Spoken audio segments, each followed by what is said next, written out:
ദാ വരുന്നൊരാന ദേ വരുന്നൊരീച്ച, എന്തും സംഭവിക്കാം. എന്നാൽ ഈച്ച മേലെ പോയി, ആന കീഴേ പോയി. ചിലത് അങ്ങനെയാണ്, ഭയപ്പെടുന്നത് പോലെ ഒന്നും സംഭവിക്കണമെന്നില്ല. വരുന്നത് പോലെ അങ്ങ് പോകും. കവിത കുഞ്ഞുണ്ണി മാഷിൻ്റെതാണ്. ഞായറപ്പള്ളിക്കൂടം ആരംഭിക്കുന്നു. എല്ലാ കൂട്ടുകാർക്കും സ്വാഗതം. ദൈവം നമ്മോടുകൂടെയുണ്ട്.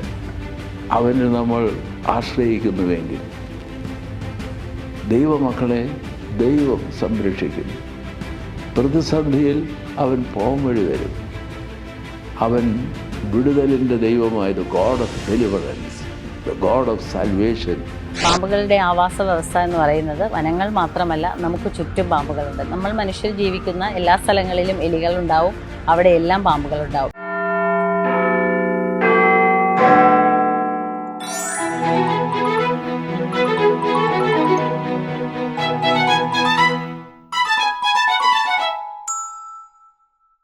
ചെകുത്താനും കടലിനും ഇടയ്ക്കായി പോവുക, അത് ഏറെ കാലമായി നമ്മൾ പറഞ്ഞ് പതിഞ്ഞുപോയ ഒന്നാണ്.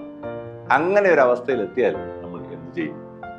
മുമ്പോട്ട് തീരെ പോകാൻ കഴിയില്ല, അപകടമാണ്. പിന്നിലേക്ക് മടങ്ങിപ്പോകാൻ കഴിയില്ല.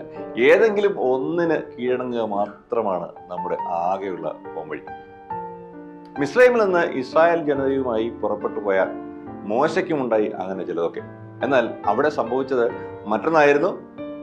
അഭിമന്യ ഡോക്ടർ ഗബ്രിയേൽ മാർ ഗ്രിഗോറിയോസ് മെത്രാപ്പോലീത്തായുടെ സന്ദേശത്തിലേക്ക്. പുറപ്പാടിന്റെ നാൽവഴികളിൽ ഇന്ന് പ്രതിസന്ധിയും പോംവഴി.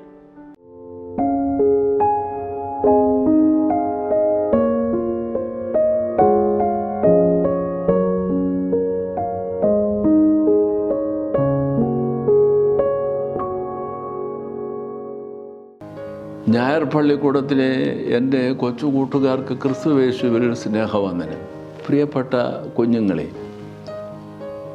പുറപ്പാടിൻ്റെ വഴികളിലെ നാഴികക്കല്ലുകൾ, പുറപ്പാടിൻ്റെ വഴികളിലെ നാഴികക്കല്ലുകൾ, the milestones on the way of Exodus. The milestones on the way of Exodus എന്നുള്ളതാണ് ഇംഗ്ലീഷിലെ അതിൻ്റെ തലക്കെട്ട്. പുറപ്പാടിൻ്റെ വഴികളിലെ നാഴികക്കല്ലുകൾ. ഒന്ന്, പ്രതിസന്ധിയും പോംവഴിയും. The crisis and the deliverance in ഇംഗ്ലീഷിൽ. The crisis and the deliverance. നമുക്ക് ഇസ്രായേലിൻ്റെ പുറപ്പാടിനെ സംബന്ധിച്ചാണ് നമ്മൾ ചിന്തിക്കുന്നത്. പുറപ്പാട് പുസ്തകം 14-ാം അധ്യായം നമുക്ക് പ്രത്യേകമായി അതിൻ്റെ അടിസ്ഥാന വേദഭാഗമായി നമുക്ക് സ്വീകരിക്കാം. 15-ാം അധ്യായം തീർച്ചയായിട്ടും അതോടൊപ്പമുണ്ട്. The crisis and the deliverance. പ്രതിസന്ധിയും അതിൽ നിന്നുള്ള വിടുതലും അതിൻ്റെ പോംവഴിയും എന്നുള്ളതാണ്. എന്തായിരുന്നു പ്രതിസന്ധി? ഇസ്രായേൽ ജനം മിസ്രൈമിൽ നിന്ന്, ഈജിപ്തിൽ നിന്ന് യാത്ര പുറപ്പെട്ടു. മോശയാണ് അവരെ നയിച്ചത്. ദൈവ സാന്നിധ്യത്തിൻ്റെ മേഘസ്തംഭവും അഗ്നിസ്തംഭവും അവർക്ക് വഴികാട്ടിയായി, ദൈവം നായകനായി, നടത്തിപ്പുകാരനായി ഉണ്ട്. കഴിഞ്ഞ പാഠത്തിൽ നമ്മൾ ശ്രദ്ധിച്ചതാണ്. തീർച്ചയായും ദൈവ സാന്നിധ്യമുണ്ട്. ആ ദൈവ സാന്നിധ്യത്തിൻ്റെ പ്രതീകമായി ദൈവപുരുഷനായ മോശയും. എന്നാൽ ഓരോ ഘട്ടത്തിലും പ്രതിസന്ധികൾ അഭിമുഖീകരിക്കുന്നുണ്ട്. അതിനുള്ള പോംവഴിയും ദൈവം തന്നെ ദൈവപുരുഷനായ മോശയിലൂടെ ഇസ്രായേൽ ജനങ്ങൾക്ക് നൽകുന്നതായി നാം കാണുന്നുണ്ട്. എന്താണ് ഈ പുറപ്പാടിൻ്റെ വഴികളിലെ ആദ്യത്തെ പ്രതിസന്ധി? അവർ മിസ്രൈമിൽ നിന്ന് പുറപ്പെട്ടു. ചെങ്കടലിൻ്റെ കരയിലോളം എത്തി. അവർ അവിടെ ഒരു സ്ഥലത്ത് പീഹീരത്ത് എന്ന് പറയുന്ന സ്ഥലത്ത് പാളയമിറങ്ങി. ചെങ്കടലിൻ്റെ ഓരത്താണ് അവർ പാളയമിറങ്ങുന്നത്. അപ്പോൾ ഫറവോ, മിസ്രൈമിൻ്റെ അധിപതി, രാജാവ്, ഇസ്രായേൽക്കാരെ ബന്ധനത്തിലാക്കി തിരികെ കൊണ്ടുപോകുന്നതിന് ഒരു വലിയ സൈന്യത്തെ അവർക്ക് പിറകെ അയക്കുകയാണ്. ഇതിനോട് പോരാടുവാൻ അവർക്ക് കഴിയില്ല. 600 വേദപുസ്തകത്തിൽ പറഞ്ഞിരിക്കുന്ന പ്രകാരം 600 രഥങ്ങൾ, അതിന് ചേരുന്ന സംവിധാനങ്ങൾ എല്ലാം, അവരെല്ലാം പടയാളികളാണ്, പടക്കോപ്പുകളോടുകൂടെയാണ്. ഇസ്രായേൽ ജനം സാധാരണ ജനം. അവർക്ക് ആയുധങ്ങളില്ല, ആയുധ പരിശീലനമില്ല. ഈ ഒരു വലിയ പ്രതിസന്ധിയിൽ ദൈവം അത്ഭുതകരമായി എങ്ങനെ ഇടപെടുന്നു എന്നുള്ളതാണ്. ഒരു വലിയ ചൊല്ലുണ്ടല്ലോ ഇംഗ്ലീഷിൽ, ഒരു നമ്മൾ സാധാരണ പറയുന്ന ഒരു പ്രയോഗമുണ്ടല്ലോ, the devil and the deep sea എന്ന്. ഞാൻ പറയും, ഇംഗ്ലീഷിലെ the devil and the deep sea എന്ന പ്രയോഗം തന്നെ ഉണ്ടായിരിക്കുന്നത് പുറപ്പാട് പുസ്തകം 14-ാം അധ്യായത്തിലെ പശ്ചാത്തലത്തിലാണ്. ഇസ്രായേൽ ജനം പീഹഹീരത്ത് എന്ന് പറയുന്ന സ്ഥലത്ത് ചെങ്കടലിൻ്റെ ഓരത്തായി അവർ കൂടാരമടിച്ച് അവിടെ ഇരിക്കും. അവിടെയാണ്. ആ സന്ദർഭത്തിലാണ് ഞാൻ സൂചിപ്പിച്ചതുപോലെ ഫറവോയുടെ സൈന്യം. തീർച്ചയായിട്ടും ഫറവോ ഇവിടെ പ്രതീകാത്മകമായി നിൽക്കുന്നത് പൈശാചികമായ ഒരു ശക്തിയായിട്ടാണ്, ദ ഡെവിൾ. ചെങ്കടൽ ആഴക്കടലായി നിൽക്കുകയാണ്. ഇസ്രായേലിൻ്റെ ഈ പ്രതിസന്ധിയിൽ, ഈ ക്രൈസിസിൽ എങ്ങനെയാണ് ദൈവത്തിൻ്റെ അത്ഭുതകരമായ രക്ഷയുണ്ടാവുക? അതെങ്ങനെയാണ് ഈ പ്രതിസന്ധിയെ മറികടക്കുവാൻ കഴിയുക? അതിനുള്ള പോംവഴി എന്താണ്? അത്ഭുതകരമായ ദൈവത്തിൻ്റെ ഇടപെടൽ നമുക്കവിടെ കാണാൻ സാധിക്കും. ഇങ്ങനെ വിഷമിക്കുന്ന സന്ദർഭത്തിൽ പുറപ്പാട് പുസ്തകം 14-ാം അധ്യായം 13-ഉം 14-ഉം വാക്യങ്ങളിൽ പറയുന്നത് പോലെ, ഭയപ്പെടണ്ട, ഉറച്ചു നിൽപ്പീൻ, യഹോവ നിങ്ങൾക്ക് വേണ്ടി യുദ്ധം ചെയ്യും, അക്കാരണത്താൽ നിങ്ങൾ മൗനമായിരിപ്പീൻ.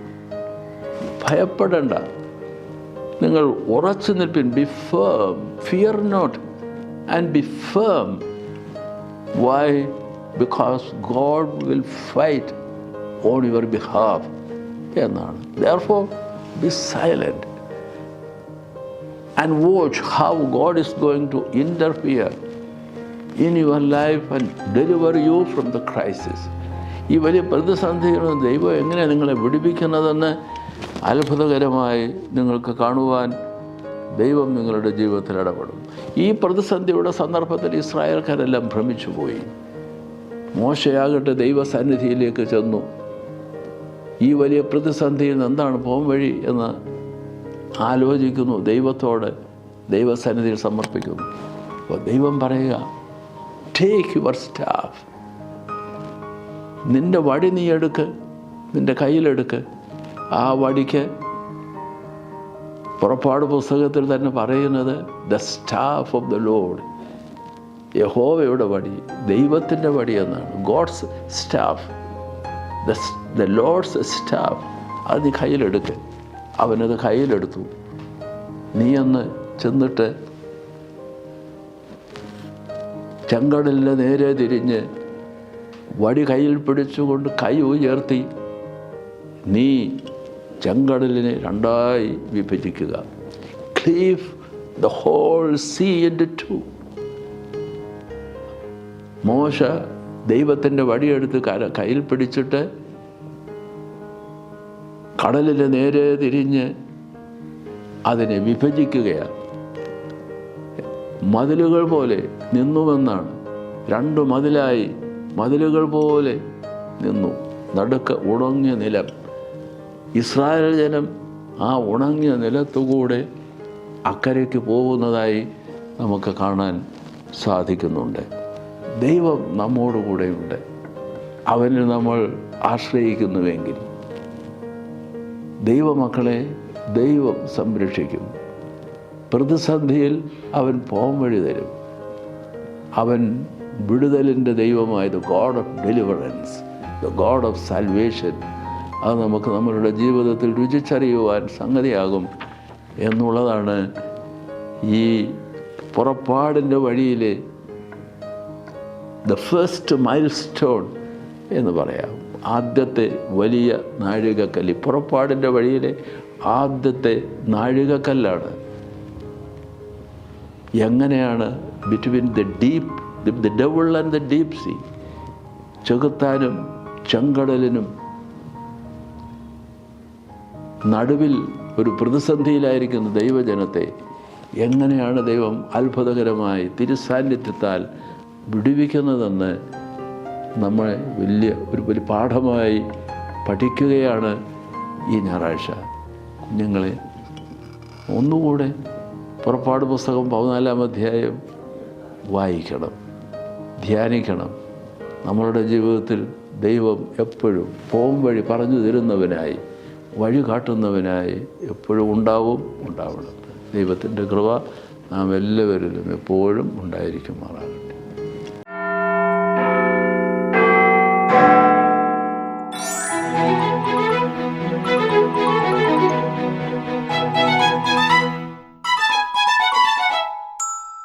പാമ്പുകളെ പേടിച്ചിരിക്കുകയാണ് പലയിടത്തും പല ആൾക്കാരും. വേനൽ ചൂടിൽ പാമ്പൊക്കെ വെളിയിലേക്ക് വന്നിരിക്കുന്നു. നമ്മുടെ കിടക്കയിൽ, വീടിനുള്ളിൽ, ഷൂസിനുള്ളിൽ, വാഹനത്തിൽ ഒക്കെ പാമ്പിനെ കണ്ടു തുടങ്ങുന്നു. എല്ലായിടവും സൂക്ഷിക്കണം എന്ന് പ്രത്യേകമായ മുന്നറിയിപ്പുകളാണ്. മനുഷ്യന് മാത്രമല്ല, പ്രകൃതിയിലെ സകല ജീവജാലങ്ങൾക്കും ഈ ചൂട് ഒരു പ്രശ്നം തന്നെയാണ്, പ്രത്യേകിച്ചും പാമ്പുകൾക്ക്. ഇങ്ങനെ സാഹചര്യത്തിൽ നമ്മൾ എന്ത് ചെയ്യണം? അല്ലെങ്കിൽ പാമ്പുകളെ കുറിച്ച് നമുക്ക് എന്തറിയാം? എന്തെങ്കിലും അറിയണ്ടേ? അറിയാം പാമ്പുകളെ കുറിച്ച്. നമസ്കാരം, ഞാൻ Roshni GS, beat forest officer, RRT Paruthippally. ഞാനൊരു അംഗീകൃത സ്നേക്ക് റെസ്ക്യൂവർ കൂടിയാണ്.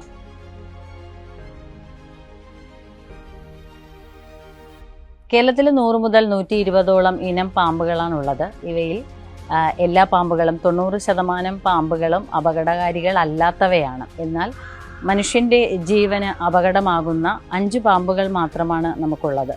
അതായത് ഈ 5 പാമ്പുകൾ എന്ന് പറയുമ്പോൾ ഒഫിയോഫാഗസ് ഹന്ന എന്നറിയപ്പെടുന്ന ഉരകങ്ങളുടെ രാജാവായ കിങ് കോബ്ര, രണ്ടാമത്തെ ആള് സ്പെക്ടക്കിൾഡ് കോബ്ര എന്നറിയപ്പെടുന്ന മൂർഖൻ പാമ്പ്, 3 റസൽസ് വൈപ്പർ എന്ന് പറയുന്ന അണലി, 4 സോസ്കെയിൽഡ് വൈപ്പർ എന്നറിയപ്പെടുന്ന നമ്മുടെ ഈർച്ചവാളൻ ശൽക്കാണലി എന്ന് പറയും, ചുരുട്ടമണ്ഡലി എന്ന പേരിലൊക്കെ അറിയപ്പെടുന്നുണ്ട്. 5ാമത്തേത് കോമൺ ക്രൈറ്റ് എന്നറിയപ്പെടുന്ന ശംഖുവരയൻ, 8 വീരൻ, വെള്ളിക്കെട്ടൻ എന്നീ പേരുകളിലൊക്കെ അറിയപ്പെടുന്ന പാമ്പ്. ഇവർ 5 പേരാണ് ശരിക്കും നമ്മുടെ മനുഷ്യൻ്റെ ജീവന് അപകടകാരികളായ പാമ്പുകൾ. എന്നാൽ ഇതിൽ കിങ് കോബ്ര ശരിക്കും അത്യാവശ്യം പുറത്തോട്ടൊന്നും അധികം ഇറങ്ങി വരാത്ത പാമ്പാണ്. ബൈറ്റ് കേസ് നമുക്ക് കിങ് കോബ്രയുടേത് കുറവാണ്. വനത്തിനുള്ളിലാണ് കൂടുതലായിട്ടും കിങ് കോബ്രയെ കാണപ്പെടുന്നത്. പക്ഷേ ബാക്കി 4 പാമ്പുകൾ, അതായത് നമ്മുടെ മൂർഖൻ പാമ്പ്, വെള്ളിക്കെട്ടൻ എന്ന് പറയുന്ന പാമ്പ്, അണലി, ചുരുട്ടമണ്ഡലി എന്ന് പറയുന്ന പാമ്പുകൾ അത്യാവശ്യം നമുക്ക് ചുറ്റും കാണപ്പെടുന്നവരാണ്. അതിൽ കൂടുതലും ബൈറ്റ് കേസ് ഉണ്ടാവുന്നത് മൂർഖൻ പാമ്പിൻ്റെയും അണലിയുടെയും ശംഖുവരേൻ്റെയാണ്. ചുരുട്ടമണ്ഡലി എന്നറിയപ്പെടുന്ന സോസ്കെയിൽഡ് വൈപ്പർ നമുക്ക് അധികം നമ്മുടെ ജില്ലയിലൊന്നും ഒരുപാട് മറ്റതുപോലെയുള്ള എണ്ണം കാണാറില്ലെങ്കിലും ഇവർ 3 പേരുമാണ് ശരിക്കും നമുക്ക് കൂടുതലായിട്ട് ബൈറ്റ് കേസ് ഉണ്ടാക്കുന്ന, അല്ലെങ്കിൽ നമുക്ക് ചുറ്റും കൂടുതലായി എണ്ണത്തിൽ കാണപ്പെടുന്നത് ഇവർ 3 പേരുമാണ്. ഇനി ഇവയെ തിരിച്ചറിയാനുള്ള മാർഗങ്ങളെന്ന് പറയുമ്പോൾ മൂർഖൻ പാമ്പ് നമുക്ക് അത്യാവശ്യം എല്ലാവർക്കും അറിയാവുന്ന പാമ്പാണ്. പത്തിയെടുക്കാൻ അല്ലെങ്കിൽ ഹുഡുള്ള 2 പാമ്പ് മാത്രമാണുള്ളത്. ഒന്ന് രാജവെമ്പാലയും ഒന്ന് മൂർഖൻ പാമ്പുമാണ്. അതിൽ രാജവെമ്പാല അധികം പുറത്തോട്ട് കാണാത്തത് കൊണ്ടും, അല്ലെങ്കിൽ അതിൻ്റെ സൈസ് വലുതാണ്, നമുക്കറിയാം. 8 മുതൽ 20 അടിയോളം നീളമുള്ള പാമ്പാണ്. ലോകത്തിലെ തന്നെ ഏറ്റവും നീളം കൂടിയ വിഷപ്പാമ്പാണ് രാജവെമ്പാല എന്ന് പറയുന്നത്. രാജവെമ്പാല കടിച്ചു കഴിഞ്ഞാൽ ഏകദേശം 5-10 മിനിറ്റിനുള്ളിൽ മരണം വരെ സംഭവിക്കാമെന്നാണ്. നമുക്ക് ആൻറ്റിവെനം ഇന്ത്യയിൽ ലഭ്യമല്ല. തായ്ലൻഡിൽ ആൻറ്റിവെനം ലഭിക്കുന്നുണ്ട്.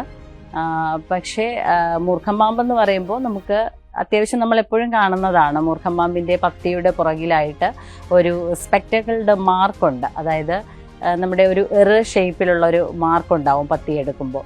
അതുകൊണ്ടാണ് ആ സ്പെക്ടക്കിൾഡ് മാർക്കുള്ളത് കൊണ്ടാണ് ശരിക്കും സ്പെക്ടക്കിൾഡ് കോബ്ര എന്നറിയപ്പെടുന്നത്. പിന്നെയുള്ള നമുക്ക് റസൽസ് വൈപ്പറാണ്. അണലി എന്ന് പറയുമ്പോൾ അണലിയുടെ ഒരു ദബോയ്യ റസലി എന്ന് പറയും. അതായത് പതുങ്ങിക്കിടക്കുക. ദബോയ്യ മീൻസ് നമ്മൾ അമങ്ങിക്കിടക്കുന്നതാണെന്ന് പറയും. അപ്പോൾ അണലി ഇപ്പോഴും ഒരിടത്ത് പതുങ്ങി വളരെ സൈലൻ്റായിട്ടിരിക്കുന്ന ഒരു പാമ്പാണ്. അപ്പം ശരിക്കും നമ്മുടെ പ്രസൻസ് ഉണ്ടെങ്കിലും അത് അങ്ങനെ തന്നെ ഇരിക്കാൻ സാധ്യത ഉള്ള ഒരു പാമ്പാണ് അണലി എന്ന് പറയുന്നത്. അണലി ഒരു മണ്ണിൻ്റെ കളറാണ്. നമ്മുടെ മണ്ണിൻ്റെ കളറിൽ കറുത്ത വലിയ വട്ടം ആണ് അതിൽ അതിൻ്റെ ശരീരം മുഴുവനും കറുത്ത വലിയ വട്ടം ഉണ്ടാവും അണലിയെ തിരിച്ചറിയാനായിട്ട്. പിന്നെ ഉള്ളത് നമ്മുടെ കോമൺ ക്രേറ്റ് എന്നറിയപ്പെടുന്ന വെള്ളിക്കെട്ടൻ ബ്ലാക്ക് കളർ എണ്ണക്കറുപ്പ് നിറത്തിൽ ഡബിൾ ലൈൻസ് ആണ്. ഈ വെള്ള കളറിലുള്ള കറുപ്പിൽ വെള്ള വരകളോട് കൂടിയ പാമ്പാണ് വെള്ളിക്കെട്ടൻ എന്ന് പറയുന്നത്. അതിൻ്റെ തല വളരെ ചെറുതായിരിക്കും. നമ്മുടെ അത്യാവശ്യം ഒരു ചെറിയ ചേരയുടെ അത്രയും വലിപ്പം ഉണ്ടാവും. ശരീരത്തെക്കാൾ ചെറിയ തലയായിരിക്കും. അതിൻ്റെ തല ഒരു ഓവൽ ഷേപ്പിലുള്ള തലയായിരിക്കും. കഴുത്ത് കഴിഞ്ഞിട്ട് കുറച്ച് ഭാഗം വരെ ഒരു കട്ടിയുള്ള ചെറിയ വെള്ള വരയായിരിക്കും. അത് ഡബിൾ ലൈൻസ് ആയിട്ടായിരിക്കില്ല, ഒരു ഒറ്റ ലൈനായിട്ടായിരിക്കും വരുന്നത്. അത് കഴിഞ്ഞ് കുറച്ച് ദൂരം വന്നതിന് ശേഷമാണ്, അതിൻ്റെ ശരീരത്തിൻ്റെ കുറച്ച് ഭാഗം കഴിഞ്ഞതിന് ശേഷമാണ് 2 വരയായിട്ട് നമുക്ക് ഡബിൾ ലൈൻസ് ആയിട്ട് വെള്ള വരകൾ കാണാൻ പറ്റുന്നത്. അപ്പോൾ അങ്ങനെയാണ് ശരിക്കും ഇവരുടെ ഒരു ടെക്സ്ചർ എന്ന് പറയുന്നത്. ഇത് അത്യാവശ്യം നമുക്ക് കാണുമ്പോൾ മനസ്സിലാവും, എങ്കിലും നമ്മൾ റെസ്ക്യൂസിനൊക്കെ ആണെങ്കിൽ വളരെ പെട്ടെന്ന് കാണുമ്പോൾ മനസ്സിലാവും. എന്നാലും നമുക്ക് കുറച്ച് ഫോട്ടോസൊക്കെ നമ്മൾ സ്ഥിരം കാണുകയാണെന്നുണ്ടെങ്കിൽ ഉറപ്പായിട്ട് നമുക്ക് ഇവരെ തിരിച്ചറിയാനായിട്ട് കഴിയും. പാമ്പ് ഇപ്പം നമ്മൾ പെട്ടെന്നൊരു പാമ്പ് നമ്മുടെ വീടിനുള്ളിലേക്ക് അല്ലെങ്കിൽ വീടിൻ്റെ മുറ്റത്തേക്ക് കയറി വരികയാണെന്നുണ്ടെങ്കിൽ ആദ്യം നമ്മൾ പേടിച്ച് ഓടുകയാണ് ചെയ്യുന്നത്. ശരിക്കും അങ്ങനെ ഭയപ്പെട്ട് ഓടേണ്ട കാര്യമില്ല. നമ്മൾ കുറച്ച് ദൂരം അതിനെ ഏത് പാമ്പാണ് എന്ന് നമുക്ക് തിരിച്ചറിയണമെന്നില്ല. എന്നിരുന്നാലും കുറച്ച് ദൂരം മാറി നിന്ന് ഒന്ന് വീക്ഷിക്കുക. ഈ പാമ്പ് എവിടെയാണ് കയറിയിരിക്കുന്നത് എന്ന് നമ്മൾ ജസ്റ്റ് കുറച്ച് അകലം പാലിച്ച് ഒന്ന് നീങ്ങി നിന്ന് വീക്ഷിച്ചാൽ മതിയാവും. കാരണം നമ്മളെ കാണുമ്പോൾ ഒരു പ്രസൻസ് അറിയുമ്പോൾ പാമ്പും ഭയക്കുന്നുണ്ട്, പാമ്പിനെ കാണുമ്പോൾ നമ്മളും ഭയക്കുന്നുണ്ട്. അപ്പോൾ അത് എവിടെയാണ്, അതും രക്ഷപ്പെടാനാണ് അപ്പോൾ ആദ്യം ശ്രമിക്കുന്നത്, അല്ലാതെ നമ്മളെ ഓടി വന്ന് അറ്റാക്ക് ചെയ്യാനല്ല ശ്രമിക്കുന്നത്. അപ്പോൾ ഉറപ്പായിട്ടും നമ്മളത് എവിടെയാണ് കയറിയിരിക്കുന്നത് എന്ന് ഉറപ്പായിട്ടും ഒന്ന് മാറി നിന്ന് വീക്ഷിക്കണം. ഇനി പാമ്പ് എവിടെയെങ്കിലും കയറിയിരിക്കുന്ന ഏതെങ്കിലും ഒരു ഇരുണ്ട സ്പേസിൽ അത് ചുരുണ്ടുകൂടിയിരിക്കും. അപ്പോൾ ഇത് ഇരിക്കുന്നത് കണ്ടു കഴിഞ്ഞാൽ നമ്മൾ വീക്ഷിക്കുന്നതിനിടയ്ക്ക് തന്നെ നമുക്ക് വനം വകുപ്പിനെ വിവരം അറിയിക്കണം. നമുക്ക് വനം വകുപ്പ് കേരളത്തിൽ 3600ഓളം ലൈസൻസ്ഡ് വോളണ്ടിയേഴ്സ് നമുക്കുണ്ട്. ഏത് സമയം വിളിച്ചാലും അവർ സജ്ജരാണ്. അപ്പോൾ തന്നെ സ്ഥലത്തെത്തി നമുക്ക് പാമ്പിനെ അവിടെ നിന്ന് റെസ്ക്യൂ ചെയ്ത് മാറ്റും. അതിനായി സർക്കാരും വനം വകുപ്പ് കൂടി ചേർന്നിട്ട് സർപ്പ എന്ന് പറയുന്ന ആപ്ലിക്കേഷൻ ഡൗൺലോഡ് ചെയ്തിട്ടുണ്ട്. അതായത് snake awareness rescue protection app എന്ന് പറയുന്ന ഒരു ആപ്ലിക്കേഷൻ. ഇത് നമുക്ക് പ്ലേ സ്റ്റോറിൽ നിന്നും ഡൗൺലോഡ് ചെയ്തെടുക്കാം. ഇത് നമുക്കൊരു അത്യാവശ്യത്തിന് 108 ആംബുലൻസിനെ വിളിക്കുന്നത് പോലെ തന്നെ വളരെ ഇമ്പോർട്ടൻ്റ് ആയിട്ടുള്ള ഒരു ആപ്ലിക്കേഷനാണ് സർപ്പ. സർപ്പയുടെ ആപ്ലിക്കേഷൻ എടുത്തു കഴിഞ്ഞാൽ കൃത്യമായി നിങ്ങൾക്ക് അതിൽ കേരളത്തിലെ അങ്ങോളം ഇങ്ങോളമുള്ള ലൈസൻസ്ഡ് വോളണ്ടിയേഴ്സിൻ്റെ നമ്പർ കൃത്യമായിട്ടുണ്ടാവും. അതിൽ നമ്മുടെ തൊട്ടടുത്തുള്ള വോളണ്ടിയർ ആരാണോ ആ ആളുടെ നമ്പർ ആയിരിക്കും ആദ്യമായിട്ടുണ്ടാവുന്നത്. അപ്പോൾ ആ ആളിനെ ഉടൻ തന്നെ വിളിച്ച് വിവരം അറിയിച്ചു കഴിഞ്ഞാൽ എത്രയും വേഗം ആൾ വന്ന് പാമ്പിനെ സ്ഥലത്തു നിന്നും റെസ്ക്യൂ ചെയ്ത് മാറ്റിത്തരും.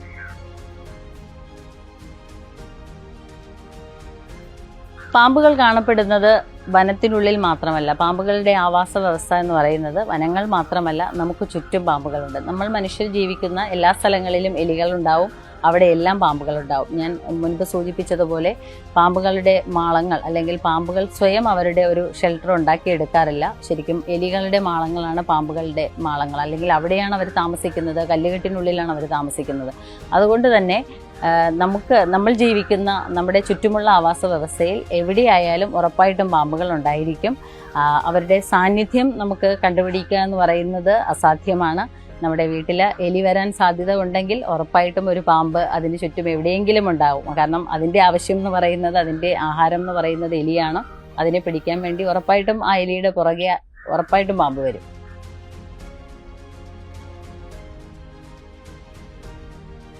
ശീതരക്തമുള്ള ഉരകങ്ങളാണ് പാമ്പുകളെന്ന് പറയുന്നത്. അപ്പോൾ അവർക്ക് തണുപ്പ് അത്യാവശ്യമാണ്.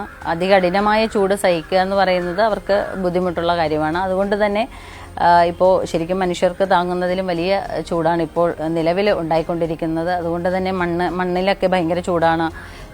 മഴ ചെറിയ രീതിയിൽ ഇടയ്ക്കിടയ്ക്ക് പെയ്യുന്നത് അതിലും വലിയ പ്രശ്നമാണ്. കാരണം ചെറിയ മഴ എന്ന് പറയുമ്പോൾ അത് വീണ്ടും ചൂടിൻ്റെ കാഠിന്യം കൂട്ടുകയാണ് ചെയ്യുന്നത്.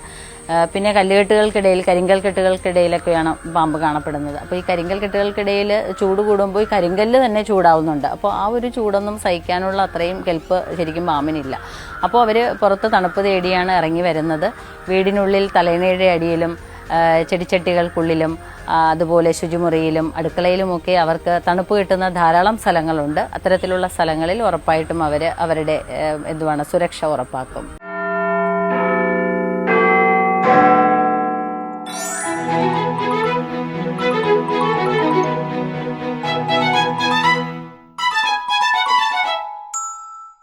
Question time. ക്വസ്റ്റ്യൻ ടൈമിൽ ആദ്യം കഴിഞ്ഞ ആഴ്ച ചോദ്യം, അതിന്റെ ഉത്തരം, പിന്നെ ഈ ആഴ്ചത്തെ ചോദ്യം. ഞായർപ്പള്ളിക്കൂടം ആദ്യ എപ്പിസോഡ് സംപ്രേഷണം ചെയ്ത തീയതി 2020 മെയ് 3. രാജവെമ്പാലയുടെ നീളം. പ്രിയമുള്ള കൂട്ടുകാരെ, ചോദ്യത്തിന്റെ ഉത്തരം ഈ എപ്പിസോഡിൽ തന്നെയുണ്ട്. ശ്രദ്ധയോടെ കാണുക. ഞായർപ്പള്ളിക്കൂടത്തിന്റെ ഇന്നത്തെ സമയം അവസാനിക്കുകയാണ്. അഭിപ്രായങ്ങൾ കമന്റ് ബോക്സിൽ രേഖപ്പെടുത്തുക. തിരുവനന്തപുരത്തേക്ക് വിളിക്കുന്നവർ 27131000 എന്ന ഫോൺ നമ്പർ ഓർത്ത് വയ്ക്കുക. ഞായർപ്പള്ളിക്കൂടം എല്ലാ ഞായറാഴ്ചയും ഇന്ത്യൻ സമയം രാവിലെ 7 മണിക്ക് ലൈവാണ്. പിന്നീട് 11:30 OSSI ബോധനം ചാനലിലും OSSIബോധനം.org എന്ന വെബ്സൈറ്റിലും ലഭ്യമാണ്. വൈകിട്ട് 7 മണിക്ക് ഗ്രിഗോറിയൻ ടിവിയിലും ലഭ്യമാണ്. വിവിധ ഫേസ്ബുക്ക് പേജുകളിലും ലഭ്യമാണ്. മുടങ്ങാതെ കാണണം, ഷെയർ ചെയ്യണം, സബ്സ്ക്രൈബ് ചെയ്യണം. അടുത്ത ആഴ്ച കാണാൻ ആഗ്രഹിച്ചുകൊണ്ട് ചാച്ചൻ സന്തോഷ് ബൈ പറയുന്നു. എല്ലാ കൂട്ടുകാരെയും ദൈവം അനുഗ്രഹിക്കട്ടെ.